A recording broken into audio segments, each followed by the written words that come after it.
Good morning.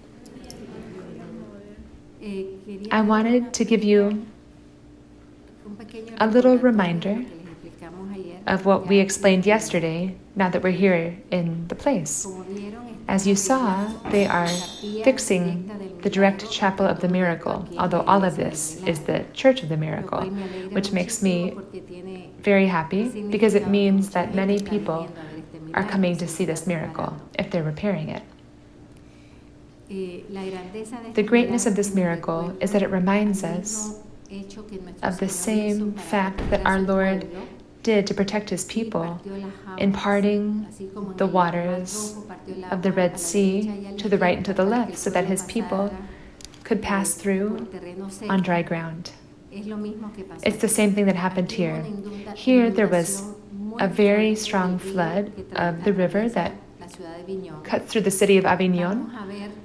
We're going to see there's a wall that shows the mark of how high the water went. So where you are, it was totally covered with water.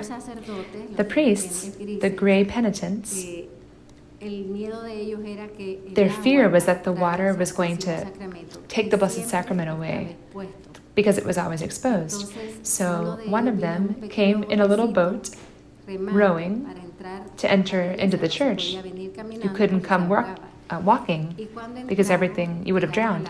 And when they entered the part of the chapel where the miracle is, full of water, when they got to the chapel of the miracle, he found that the Blessed Sacrament was exposed and the entire aisle of the Blessed Sacrament was without water.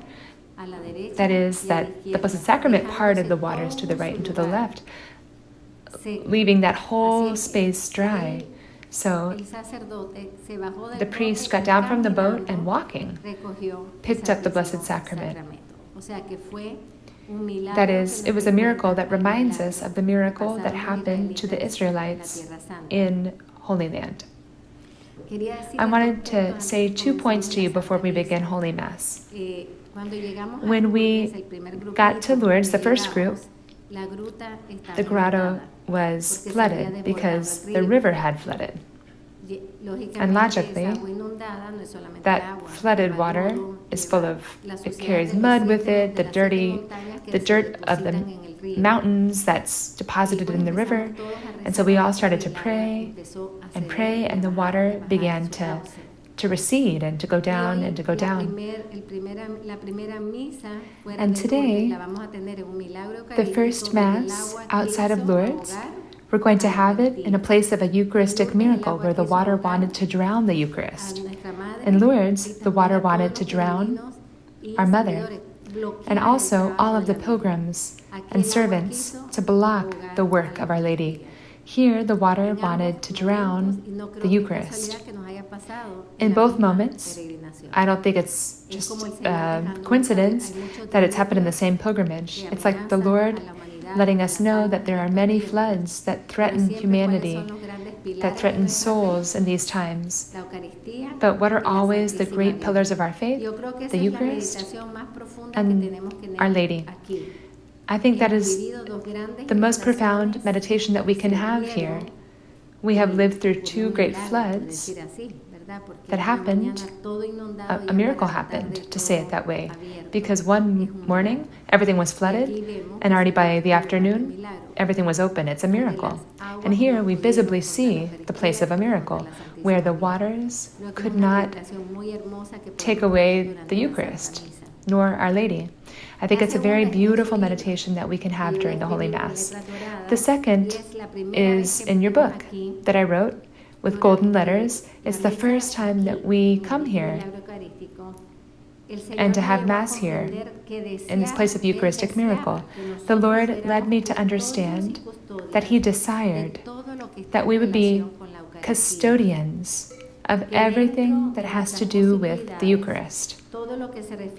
That within our possibilities, everything that refers to an altar, a tabernacle, a monstrance, the vestments, the pyxes, all sacred vessels, that everything would be beautiful and everything would be worthy of his real presence in the sacrament of love. In that moment, I saw the ciborium of this forgotten church. That's why I'm so happy that they're working on the church, because for many years I've come and it was really forgotten. No one was coming, and therefore if no one's coming, there's no donations, no alms, and if there's no donations, they can't buy anything new. And that ciborium needed to be repaired. And as a response to our Lord's petition, we asked the priest if he would allow us to do everything necessary to repair the ciborium and to beautify it. And from that moment on, in all pilgrimages, we make a collection so that this church would have as part of the miracle that everything in relationship with the Eucharist would be worthy and beautiful. So remember that that is one of the missions of our family, is to be a custodian of everything sacred and custodian of all the treasures of the church. So here, Our Lady and our Lord asked me for us to provide for everything that can beautify the things of the liturgy and the things in relationship with our Lord in the Eucharist. And look at this. In this place of miracle, a mission began for us, the mission of missionary monstrances that are sent throughout the whole world, especially in places of few possibilities, little means. And in this mission of Lourdes, Our Lady asked that we would send missionary images into the world. We would send them into the world of her. And here, we were asked to send missionary monstrances into the world, into places where they wouldn't be able to have them, to have Eucharistic adoration. So you see how the Lord goes connecting everything. And so let's give thanks here, first for the Eucharistic miracles that happen daily in our hearts, but secondly for all the many miracles that have happened in the world and that are happening now more than ever, because we need those miracles more. But as a family, that's why we're coming. As a family, we have two places where an apostolate of the family has begun. Here, the apostolate of everything that has to do with the Eucharist, to help the churches in need so that they can buy things worthy and beautiful of the Lord.